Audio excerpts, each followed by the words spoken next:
I wish you can see where we began. We only had dreams. We didn't have the things people see and admire now. We had dreams, we had each other, and we had God. I remember one of my friends saying, "Oh, your husband is a dreamer. I've listened to him. He's a dreamer." And those are the things that keep us going. We dreamt of Komarock Utawala branch. When we were talking about it, looking at the drawings, it was a dream. God helped us achieve. Hi guys, it's Nancy Martin here. Welcome back to Kenaka TV, your favorite online TV show. Guys, if you have not subscribed to this channel, please consider subscribing because we have so much coming up for you. So today, guys, I am right at Komarock Modern Healthcare Utawala branch, and seated next to me is, I think she'll introduce herself so that we continue from there, because I'm so excited and I can't wait to take you through this. Hello. Hello. How are you doing? I'm fine. I would like you to introduce yourself. My name is Harriet Nyamu. I'm a reverend. So in church circles, they call me Reverend Harriet. But at Komarock Modern, I'm the managing director. Yes, that's Harriet. I understand Harriet is Dr. Nyamu's wife. You didn't mention that. Yes, that's why I use the name Nyamu. Yeah. So, yes, I am Nyamu's wife. And we have wonderful children, 3 children. Wow. Yeah. That's amazing. Thank you for allowing me to do this, because I was here last Sunday for Father's Day, but I didn't get the opportunity to maybe have a one-on-one talk with you, and I really appreciate. Karibu sana. Wow. Yes. So basically, would you maybe give us a little bit about what does it take to be a managing director at Komarock Modern Healthcare? Or maybe would you tell us, what do you really do at work? Maybe from the word managing director. Of course, we are the 2 directors. But then I take the managing role, taking care of the day-to-day activities, making sure we have staff, they are happy, patients are happy. Of course, and we have a senior management team. But now I coordinate them more just to get feedback from the patient. What do the directors want implemented? What does the board want implemented? So I'm the person now just running the day-to-day activities of the institutions. Wow. Yeah. So does it mean you only do that here at Utawala, or for all the branches? For all the branches. Wow. Yeah, we have a way how we make sure that we are in all the branches at any given time. So like yesterday and today I was in Utawala. Tomorrow I'll be in Komarock. Next week I'll have a day or 2 in Kathwana and in Chuka. Yeah, so we arrange our times and days. It's amazing, definitely. Yeah. Because I came here when you guys were celebrating Father's Day, and from your social media pages, I also noticed some days back you had Komarock Babies Day out for pregnant moms. Maybe I would like to know, what is the essence of these events? I'm sure you've come to know Komarock Modern probably through the social media. This for almost 1 year now. It should be 9-10 months. We took the bold step to go to social media marketing and let people know about Komarock Modern. The institution has been there. This is our 17th year. And has grown basically by just referral, word of mouth. But then we were like, nowadays social media marketing is the in thing. So we did our homework. We engaged a firm. Then we engaged some people that are specialists in this area. And we knew the route that we wanted to take. And so one of the ways that we have done before, even before this social media marketing, was just marking important days. But then as an institution, right before COVID, we had a desire to do something for our babies, babies that were born in Komarock Modern. And then COVID hit, so we kept it pending for 2 years. And then, so early this year, we revisited it when we are saying we've now resumed to the new norm. And that's how we ended up having our children come over. We celebrate them. There are many. We called most of them. They couldn't come. But the ones that showed up, I'm sure you saw, it was a big event. And then we had the Pregnant Moms Day. We know most of the time, and we are famous as an institution for pregnant mothers. So before COVID, And up to now, there's a way we interact with all our pregnant moms. We have a Telegram group and we have a WhatsApp group for the pregnant ones and those who've delivered, just to be able to walk with them. They can ask a question, we can respond. And we used to have physical events where they would come, we teach them, they ask questions, and that was it. So with 2 years of not having it, we realized that our WhatsApp groups and Telegram groups had grown. And that's when we decided to do just one big fair for all of them, regardless of their gestation. And it was a big success. We had over 600 mothers just coming in, dressing up, celebrating themselves. We had entertainment. And so when it was Father's Day, we were like, what do we do for the fathers? Do we just buy them flowers? Do we buy them a gift? Maybe you are not even sure if the men would show up. You know, men are not really good at showing up for party things. Yeah, and that is one of the things. We don't celebrate our fathers as much. We've empowered the girl child. We've empowered the mothers. We've empowered the women. And so when we put our heads together, Daktari and his team came up with this brilliant idea of having a Father's Day. And we just did, like it was just on social media one day, and just talking to our patients that were around. And it ended up being a big event, a good event. The men were happy just to come out and have nyama choma with their fellow men, shoot pool. We had somebody share a word with them, a pastor. So it was amazing. It was amazing because I was here till quite late and it really ended up so well. The way you've mentioned that Komarock Modern is known for excellent maternity health care, someone would like to know, do you guys offer any other medical health services? Yes, we do. We are an all-rounded hospital. The 4 branches, like I said, 2 of the branches are level 5 hospitals. And then we have a level 3, and we have the other one in Chuka. We have 2 level 3s. And so we have outpatient, we have inpatient, we have theaters, we have dialysis units, we have newborn units, we have ICU, we have HDU, we have very nice pediatric wards, we have imaging centers where we have our CT scan, you can do your x-rays, you can do your ultrasound scanning, we have a pharmacy, we have a lab. So basically we have all the services that you would need under one roof. Wow.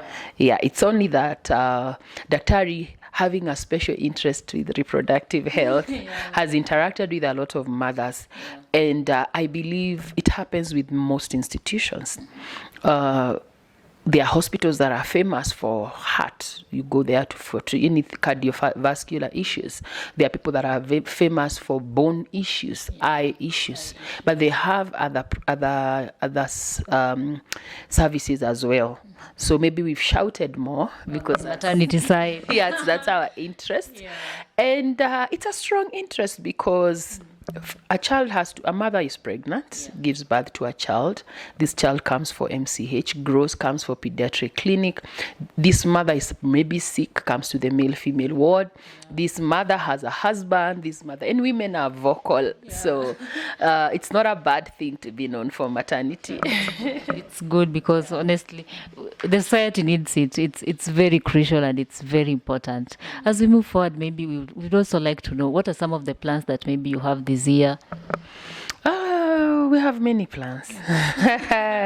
You need to come on Friday. We are launching our strategic plan. Wow. But we'll let you know. We have many plans for growth. Currently, we are building the Chuka branch. Chuka, where we are at, is rented space. So we're in the process of bringing up our own structure, which we should occupy before April or May of next year, as soon as possible. We have Kitengela branch that is also on the pipeline. We have expansion for this branch. You've seen we have a lot of land around here. So we want to come up with a nursing school. We want to come up with a cancer center. We want to come up with a nutrition center. We want to come up with a fertility center. So we just want to now bring more services. Be all-rounded. All-rounded in everything, because there's a gap. And if you realized, what we've aimed to do as an institution is to bridge the gap between the very expensive hospitals, bring the same care but at an affordable price. So we are trying to make all these things very affordable. Yeah. It's really amazing. Honestly, this place it's very beautiful. You feel like you're on a vacation instead of being at the hospital. It's really great. In India, they call them boutique hospitals. So that's what we want. We want you to be in a home environment, in a home setup. Yes. Wow. Talking of maybe these events, what are some of the challenges you guys do always go through when organizing such events? Of course, every event has a challenge of this is the people we want to target, but will we really get them? Yeah. Will we really get them? Like you talked about the fathers, it was always like, will the men show up? Yeah. But for sure they showed up. The women, we are like, we really want them to come. When we did the events for the children, there is no way to say this is a child born in Komarock Modern and this is not born in Komarock Modern. So there are always challenges, but then we leave that space because everybody is a potential customer and everybody deserves to have fun, you know. Yeah. Harriet, you are a reverend, you are a corporate lady, you are a wife, you are a mother. How do you manage to strike a balance to ensure that all these areas you shine?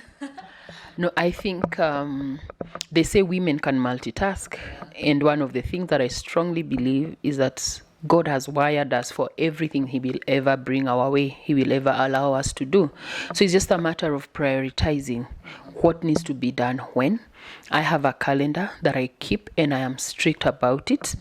Every time I check, I have learned to say no to things that I feel are not directly connected to my call as a reverend, as a managing director, as a mother, as a father, as a wife. Yeah. I've learned to say no to some of these things.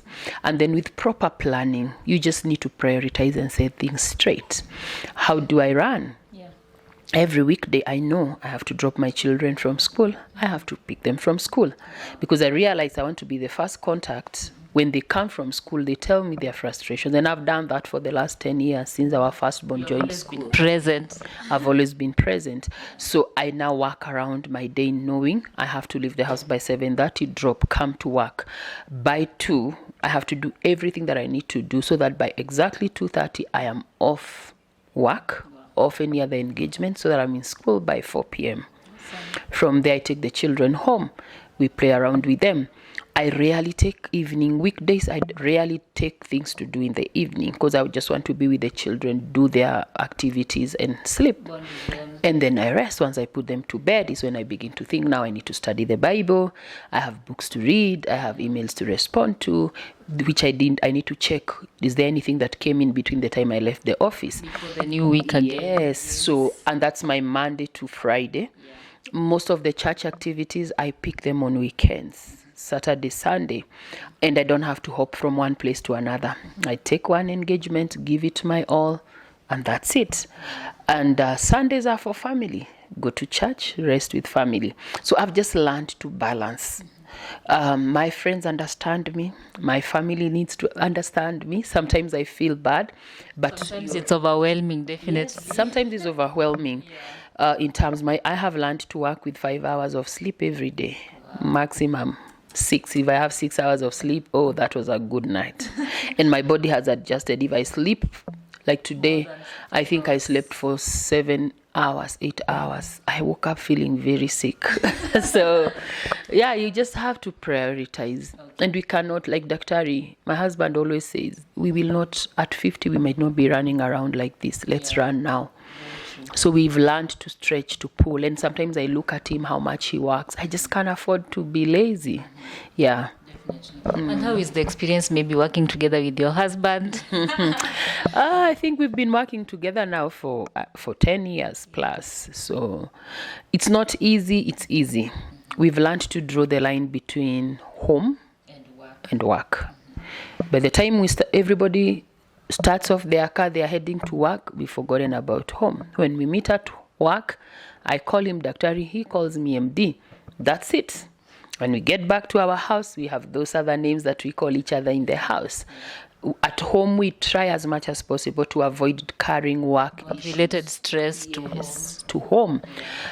At work, we don't discuss our family, our home issues unless it's really urgent, it has to be done.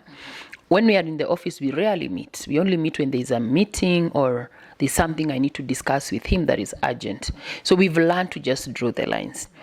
And one of the lessons that I learned, initially it was a problem because I was like expecting him, oh, he needs to baby me at work. It's hard. It's really hard to act like for him to be bossy towards you, and you know very well this is my husband. So I had to learn that at work, he's my boss. He's the CEO at work. And I am an employee like any other employee. I am in the senior management, but then I am an employee. At work, he sees me as another employee who would give an input over something. So I know my responsibility. He knows his responsibility. So we don't clash. Yeah. What would you tell maybe any woman out there who is maybe also working with their husband on the same working environment? What would you tell such a person? I've been asked that question many times. People come just to ask me, how do you make it? It looks so easy. Yeah. It's not easy. Blending. I remember the first time when I got married and I was working with him. I threw in the towel. I went looked for a job, worked elsewhere for another organization for like 3 years, and then I realized that my energy was I would rather spend my energy building Komarock modern as opposed to building someone's dream. Yeah. So the expectations as a woman, if you're working with your husband, don't expect that he's treating you the way he treats you at home. Yeah. Learn to see him as a boss. And I would say even for couples, have a job description. If every other staff has a job description, have a job description. If every other staff in that company has a salary, have a salary. Because most women, the issue is that the husbands don't want to pay them. Yeah. They want to say, I am buying food, I am providing. Yeah. But if she was working elsewhere, she would be earning a salary. Yeah. So treat each other as professionals. Pay them well. And that way then you both go to work and you're accountable to each other. Yeah. Of course, there is a bit of compromising. Mm-hmm. I went to school, I'm learned, I had dreams that I needed to chase. But then it gets to a place I'm like, how can I do this? So I still practice my nutrition. I do my nutrition advocacy, and I still do my managing director issue. So people have to just understand, agree, how are we doing issues? And just study families. I've taken time to study Indian families. I've taken time to study families that we know are business gurus, even though they are Kikuyus, Kenyans, Americans, wherever. Family businesses are good. Structure them well, invest in them. I see whatever I do, even when I don't feel like I want to come to work, I think about my great-grandchildren. What we are building now is for them. Yeah. We are sweating it out. Leave a legacy. Oh, we are sweating. We're not enjoying. They will enjoy. They don't know the days of our struggles where we are wearing one shoe sometimes just to make sure we have this building going up. Yeah. So the legacy, where are you going? That is what keeps you. What about there are so many medical practitioners out here who are maybe inspired by what you guys are doing? What would you tell them? I would say begin. If you have an idea, begin. Yes, begin. If you hear the story of my husband, he began in a very small room behind a chemist, and he was faithful with it. Yeah. So whatever idea, we've started hospitals and closed in some sites that we felt were not doing well. So as an entrepreneur, you have to take risks. Start off. Most medics are not risk takers. They are not. So you have to break that and just go. Get somebody to mentor you, ask questions, benchmark with other institutions, and you can do it. Wow. Yeah. Any takeaway home as we complete, maybe one last word to any young woman out there, maybe looking up to marriage, like one last word. Oh, young women looking up to marriage. Understand what marriage is. Before you get married, talk to older people who've been in marriage. Let them tell you their experiences. But above all, as a reverend, I would say study the Bible. What is marriage? The guide is in the Bible. Marriage is beautiful. Marriage is wonderful. It has its own ups and downs. We have our challenges as a couple. We have our good days. We have our days that are sweet. But the sweeter days outweigh the bitter times. And like I've said, as we are working in business, seeing where is Komarock Modern going to be, as a couple, we ask ourselves, in the next, when we are 90, 80, what will we be? Sure. And so we have to keep working on the marriage. The same energy we are giving to the institution Komarock Modern, the same energy we give to our marriage, so that it's going to work. Bad times, don't let the bad, ugly ruin your destiny as a couple. Can you work together? Can you bring in someone that can help you? Can you go for counseling? But then above all, God at the center of this home. God at the center of this institution will always be a solution for you. So I would say to the young girls, also, what are you looking at? What is your gauge for a man that can make a good husband? I wish you can see where we began. We only had dreams. We didn't have the things people see and admire now. We had dreams, we had each other, and we had God. I remember one of my friends saying, oh, your husband is a dreamer. I've listened to him. He's a dreamer. And those are the things that keep us going. We dreamt of Komarock Utawala branch. When we were talking about it, looking at the drawings, it was a dream. God helped us achieve. It's a reality. It's a reality. So also as a young girl, pray. Let God direct you. Pray. And God sometimes may not speak, but your heart has peace. Don't ignore red flags when you're dating a man. They will become worse. You can never be a fixer of a man. You can never be a fixer of another human being. So if you see red flags, let go of that relationship. Wait. But also, what you're planting as a young girl, you will reap in your marriage. I tell young girls. Let me say amen. What you're planting now, you can't be messing other people's marriages and expect to have a good one. And I tell the men too, what you plant also, you reap in your marriage. True. You reap with your children. So you need to really be careful. I believe marriage works. That's one of our strong pillars in the ministry that I lead. Marriage works, and God at the center of homes. Homes work. We have brilliant children and brilliant destinies. Wow. Otherwise in life, have God at the center. Whatever God challenges you to do, go after it. I admire what you're doing. Keep doing it. Be consistent. Don't allow people to make you feel low or inferior. Don't compare yourself. We have other channels that are doing far much better than yours, but there are some that started today. So you're already better than somebody. In life, always know you're always ahead of somebody. So don't look at the people that are ahead of you. Always know there are people ahead of you. Keep going. What idea is this? Try it out. If it works, well. If it doesn't work, you learn. Put it more effort on it. Yeah. Thank you so much. That was so profound. I don't even have any other question. I really appreciate for having us here. Yes, welcome. Thank you. Thank you so much, guys. That was Mrs. Nyamu. Harriet, you've heard from her, and don't forget to subscribe to this channel. Until next time, guys. Bye.